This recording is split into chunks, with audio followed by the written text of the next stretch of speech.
ทะเลหมอกวะทวักโอ้หมอกหางขนาดเก็บไปหนองทรงมึงเลยลูกกินนะซูพาโถผมเปียกเลยตายแล้วผมเปียกไปโรงเรียนต่อวันนี้นะสันนี่ผมลูกเปียกเมื่อเรานี่นะตอนนี้น้ำหมอกเอเนาะเมื่อบ้านกำลังขับรถอยู่เนาะน้ำหมอกเอมากเลย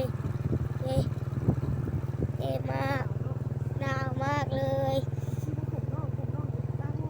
ผมน้องตัวตั้งเนอะแต่แข็งเนอะนี่แล้ว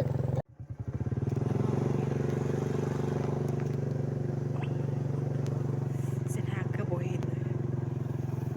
หนาวอ๋อหนาวเฮงพักผ่อนเอ็ดเอาเลย หัวเปียกหมดเลย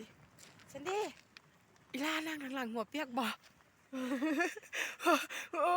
อันนี้น้ำหมอกเลยอันนี้นะเอานั่งทางหน้านั่งทางหน้าตายมันลงตรงนั่งบ๊ายบายเดี๋ยวทางเข้าหนองทรงโคตรหนาวมาหอเรือเราเท่าเลยผมนี่นะเจอผมนี่นะแม่ หัวแม่อีละหัวแม่เท่าอนาคตแม่ก็เท่าเป็นมีละสุดเดี๋ยวสิไปโรงเรียนแล้วลูกเก็บฝุ่นกันได้เลยนี่เอ้ยไปตัดผมให้มึงดู